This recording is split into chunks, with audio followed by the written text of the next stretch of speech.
100-pound rodents, mowing down any new shoots that try to grow. Not that these giant guinea pigs seem worried. They're so laid back. They're horizontal.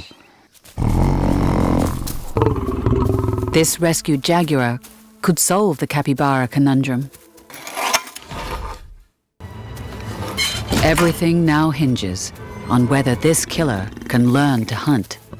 The first free-roaming jaguars to set foot here since the 1950s.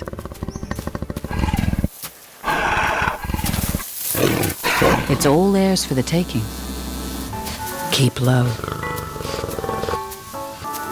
Get close. Then wait for your moment.